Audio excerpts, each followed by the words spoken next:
Good morning সবাইকে। আজ মার্চের 5 তারিখ আমার বিবাহবার্ষিকী। তো আজ আমাদের বাড়ির পাশে একটা বড় অনুষ্ঠান হচ্ছে। আমাদের বাড়ির এখানে একটা স্কুল হয়েছে বাচ্চাদের, সেই বাচ্চাদের স্কুলটারই আজকে উদ্বোধন। তাই আমাদের সকলের আজকে ওখানে খাওয়া দাওয়া থেকে শুরু করে ওখানে অনুষ্ঠান দেখা সব কিছু নিমন্ত্রণ।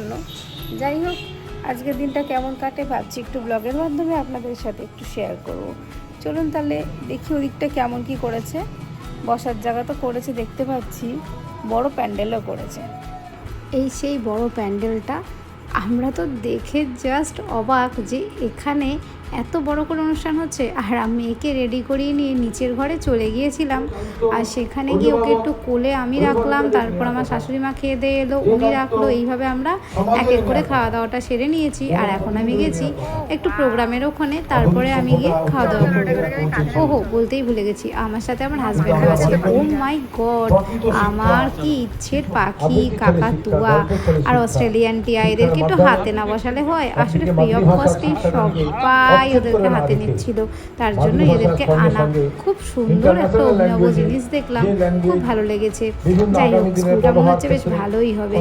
আসলে একটা স্কুল কিন্তু ডিপেন্ড করে প্যারেন্টসদেরও ওপর, বাচ্চাদেরও ওপর আর টিচারদেরও ওপর, মানে উভয়ের জন্য খুব লাকি হতে হয়, খুব অ্যাডজাস্টেবল হতে হয়। তা না হলে একটা বড় স্কুলকে চালনা করা কিন্তু খুব কঠিন হয়ে দাঁড়ায়। সবার অ্যাডজাস্টমেন্ট, সবার ওপিনিয়ন ভীষণ কাজ করে। খাবার কিন্তু ছিল নিরামিষ, ভাত, ডাল, সবজি, তরকারি, বেগুনি এইসবই ছিল। এই মুহূর্তে স্কুলের উদ্বোধনটা শুরু হয়ে গেছে, দেখতে পাচ্ছেন। কাকাতুয়া আর ম্যাকাওটা দুদিকে ছিল, সেটা নিয়ে একটা ফটো হয়ে গেছে। আর ছিল কিন্তু আনুষ্ঠানিকভাবে অনেক রকম অনুষ্ঠান, গান ছিল, নাচ ছিল, জিক্সো ছিল, যোগা প্রদর্শনী ছিল, এত অন্যরকম আমার লেগেছে। আর এই ম্যাজিশিয়ান দাদা কিন্তু ভীষণ ভালো ম্যাজিক দেখে। স্যার, আপনি যদি একটু মঞ্চে আসেন খুব ভালো লাগবে। স্যার, 30টা সেকেন্ড দেবেন আমাকে? হ্যাঁ, আসুন, 30টা সেকেন্ড। কিছু মনে করবেন না, 30টা সেকেন্ড চেয়েছি। একটু হাততালি চাইবো ওনার জন্য।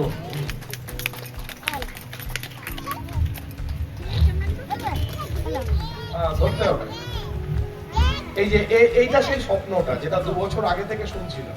ধরুন, আজকে ওই যখন মোড় দিয়ে ঢুকছি বিল্ডিংটা দিয়ে দিন মিউজিকটা।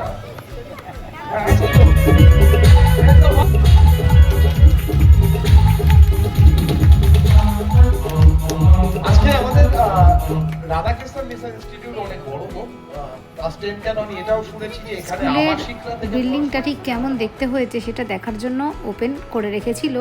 তাই দেরি না করে দেখে এলাম। আমার মেয়েকে এই স্কুলটাতে ভীষণ ইচ্ছা আছে ভর্তি করবার, কারণ বাড়ির একটা প্লট, পাশের প্লটটাই হচ্ছে গিয়ে স্কুলটা। দেখে তো আপনারা বুঝতেই পেরেছেন। বাহ, রিসেপশনটা কিন্তু খুব সুন্দর হয়েছে। আর এখানে এনাদের মূর্তি দেখে তো একদম মনটা ভরে গেল। আর বেশ সুন্দর রুমগুলো হয়েছে, ছোট ছোট বাচ্চাদের জন্য ভীষণ সুন্দর।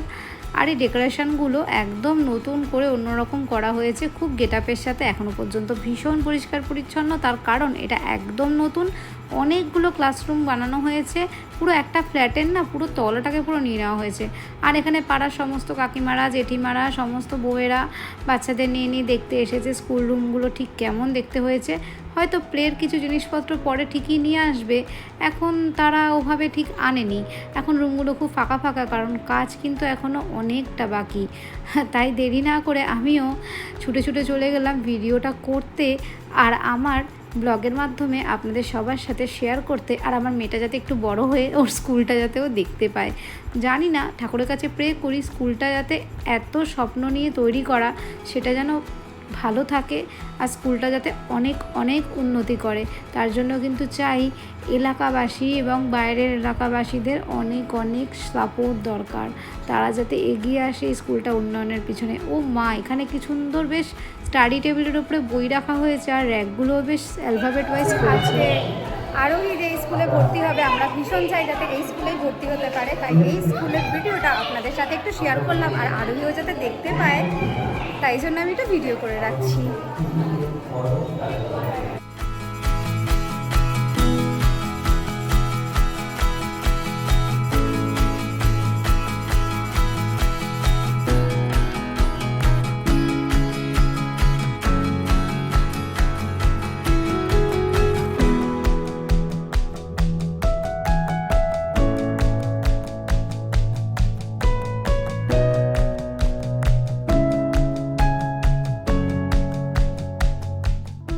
এখন বাজে ঠিক রাত 9টা। মেয়েকে খাইয়ে দাইয়ে তার ঠাকুমার কাছে রেখে দিয়ে আমরা দুজন বেরিয়েছি একটু খাওয়া দাওয়ার জন্য। সকালেই তো বলেছি আজ আমাদের অ্যানিভার্সারি ছিল, 5th অ্যানিভার্সারি, তাই একটু খাওয়া দাওয়া না করলে কেমন একটা লাগছিল। আর বহুদিন হলো না কোথাও এভাবে বেরাই, খুব কাছে বং পিৎজা, তাই সেখানেই আমরা গেলাম। বেশি কিছু খাবো না, রাতের ডিনার তো, একদম জাস্ট মিনিমাম কিছুই খাবো। চলুন তাহলে সেটাও আপনাদের সাথে শেয়ার করি। আর এর ভিতরটা এত ভালো লাগে, আপনাদেরকে আগেও দেখিয়েছি, কারণ আগেও আমি এখানে গিয়েছিলাম। তার ভিডিও কিন্তু ছোট্ট করে মিনি ব্লগের মাধ্যমে দেওয়া রয়েছে। আর এবারে একটু ব্লগটা বড় করে করছি, কারণ এর ভিতরের কারুকার্যগুলো এত ভালো, পেন্টিংগুলো এত সুন্দর, আমি প্রত্যেকবার ভিডিও না করে একদম থাকতে পারি না। আর ওখানে প্রত্যেকবার গিয়ে গিয়ে নতুন নতুন কোনো না কোনো পেন্টিং, কোনো না কোনো আর্ট আমি দেখতে পাই। ওর এই ম্যানার্সটা আমার দারুণ লাগে। আমি যখন বাইরে থাকি তখনও দরজাটা ধরে দাঁড়িয়ে থাকে, আমি ঢুকবো তারপরেও দরজাটাকে ছাড়ে। যাই হোক, এই ট্রামটা মনে পড়ছে আপনাদের? আর তার চারপাশটা কত সুন্দর নতুন করে সাজিয়েছে দেখুন। আর এই ট্রামের কাছে এসে আমি না এই ঘন্টাটা না বাজালে আমার একদম ভাল লাগে না।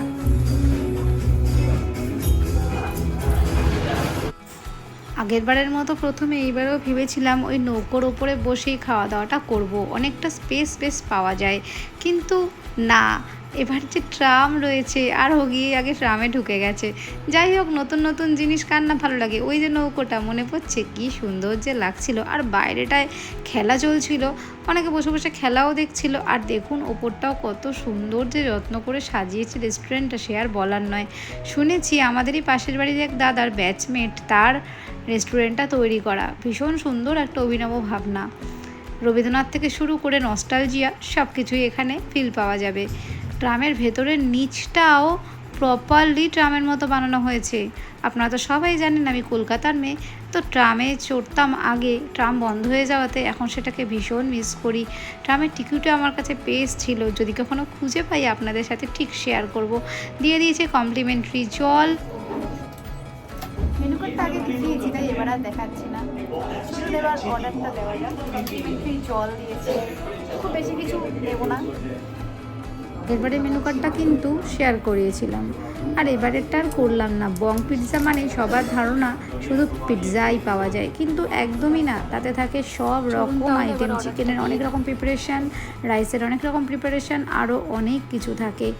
তো চলুন অর্ডারটা করেই দিই। খুব বেশি কিছু নয়, আগেরবারে যা খেয়েছিলাম মিক্সড ফ্রাইড রাইস, ওটা তো ভীষণ ভালো লাগে, আর তার সাথে চিলি চিকেন না হলে একদমই জমে না। আর অভিনবত্ব হলো এখানে কাঁসার থালায় খেতে দেওয়া হয়, আমাদের এক বাউল হলেই কিন্তু হয়ে যায়। আর চিকেন থাকে 6 পিস মতো, তো 3 পিস করে হয়েই যায়। খাই তো একটুখানি ওই নামমাত্র পাখির খাবার, জাস্ট টেস্ট করাই বলতে গেলে। বড় বড় জায়গাতে খেতে গেলে পারে টাকাটা নষ্টই করা হবে, আর কিছুই নয়। তো চলুন, মাঝে মধ্যে ওই একঘেয়েমি ডাল ভাত খেতে খেতে একটু বিরিয়ানি, ফ্রাইড রাইস না হলে লাইফটা ঠিক টুইস্ট আসে না। ঠিক সেরকমই জীবনেও ঠিকঠাক মতন টুইস্ট আনার জন্য একটু ঘুরতে যাওয়া ভীষণ প্রয়োজন। প্রতিবারের মতোই এই খাবার বেড়ে দেওয়ার কাজটা কিন্তু ওই করছে। আসলে কেউ বেড়ে দিলে সেটা খেতে আমার দারুণ লাগে। আর এ বাড়িতেও কিন্তু আমার শাশুড়ি মা আমাকে আজ অবধি বেড়েই খাওয়ায়। বিয়ের পরের দিন থেকেই উনি বেড়ে দিত ঠিক যেরকম, আজও ঠিক সেই একই রকম।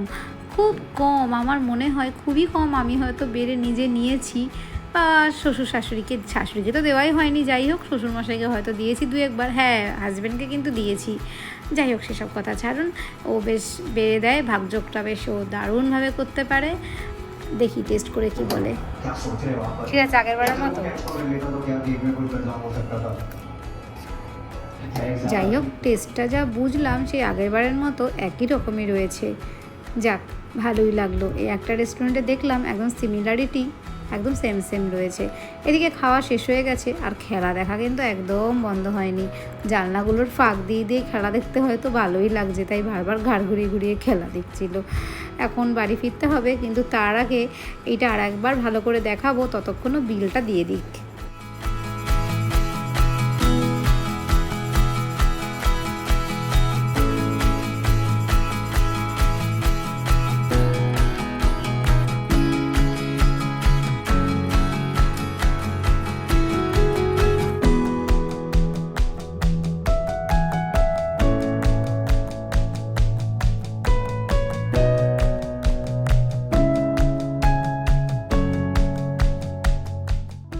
ভিডিও বারবার দেখতে কিন্তু আমার চ্যানেলটাকে সাবস্ক্রাইব করতে হবে আর বেল আইকনটা প্রেস করে রাখতে হবে। ভিডিওটা যদি ভালো লেগে থাকে তাহলে লাইক কমেন্ট শেয়ার করতে একদম ভুলবেন না। টাটা।